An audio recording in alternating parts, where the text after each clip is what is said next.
All right, so my apologies for having to miss class today. I will have the drawing for the prizes promptly on Monday. So thank you for your participation today and thank you for your good work. Writing workshop today. I'm going to give you a quick little overview about writing an ending to your story. Now, I realize that you're not all there yet. Some of you may think you are, but you're not. We're looking for a multi-page personal narrative story. And I'm going to go through this presentation really quick, and then I'm going to talk to you a little bit about the story that I wrote that you're all familiar with about that trip to Germany that I took when I was a little kid. And I want to show you some changes that I made to it to give you an example of how I changed the ending a little bit to make it, stand out a little bit more, add a little bit more to the information and make it a more powerful story.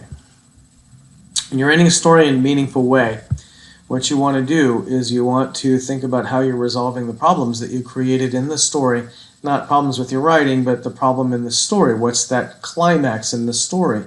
What is it that the characters, yourself, if it's a personal narrative, or other people in your story, what is that problem that has to be solved?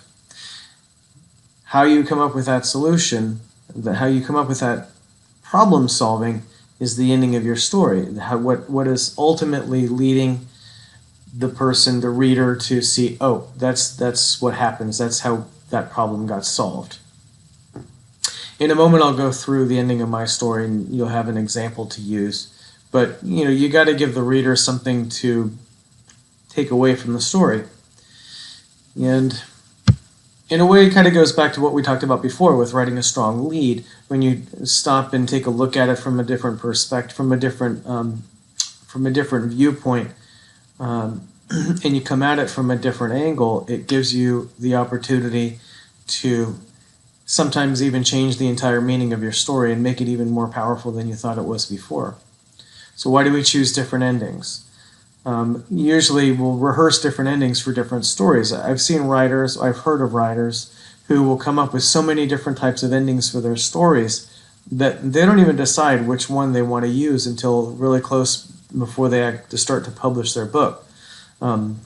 Sometimes it's just they can't maybe figure out the best way to end it until the last minute. And sometimes I've had a chance to look at some of those alternative endings that some writers have gone back and republished after their book has become popular, and they'll add extra chapters to the end of the book with some of these alternative endings.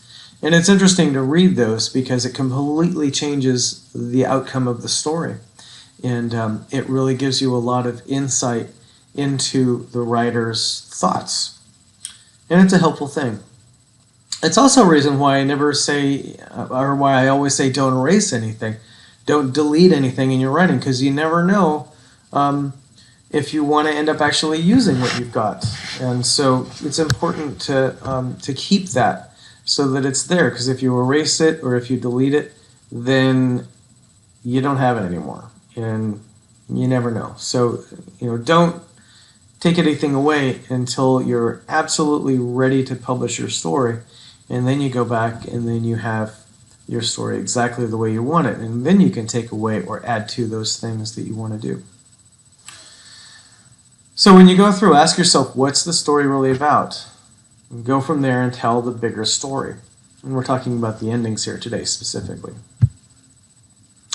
So in my story, when I wrote a story about that horrific train trip to Frankfurt, Germany, and the terrible experience I had with the German police when I was 6 years old, what I realized when I went back and read the ending of my story is that it was just this one short paragraph, and it was about the fact that we were sent down into the basement of the train station, we were given cots to sleep in, we were woken up in the morning at like some crazy hour, like 6 o'clock in the morning. There weren't any windows in this place. And we were given stale toast and sent on our way, and we went up to the train station, we bought tickets on the next train out of town, and we never went back. And that was basically the ending of my story. And I thought, no, that doesn't tell enough of the whole story.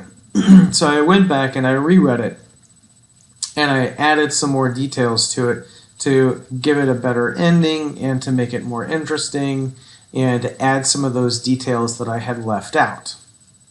So this is the ending to my story revised. So I've expanded it into 2 different paragraphs, and I could probably even revise it even more. I can add even more details as I think of them, but for the sake of this exercise, I'm going to stick with this.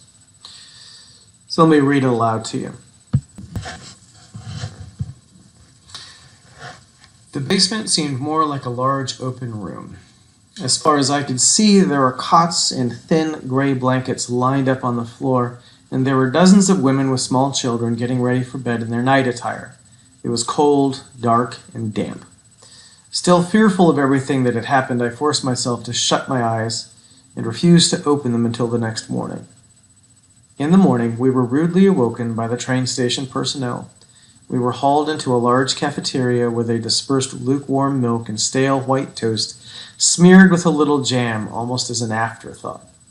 My eyes felt grainy from lack of sleep. My mom was making the best of things, trying to stay upbeat about the whole ordeal. She was always good about that type of stuff. My sister was always kind of a moody person, and that particular morning she was in her true form, cranky as one can get. We were all of the same mind, though. We could not leave Frankfurt fast enough. Despite the fact that we had taken the train specifically to spend a few days there, my mom promptly had us gather our belongings and walked us to the main floor of the station. She bought 3 tickets to the next town. We hastily boarded the train, sat at our seats, and enjoyed every moment of our train pulling away from that city. We never returned. So I guess that was 3 paragraphs, not 2.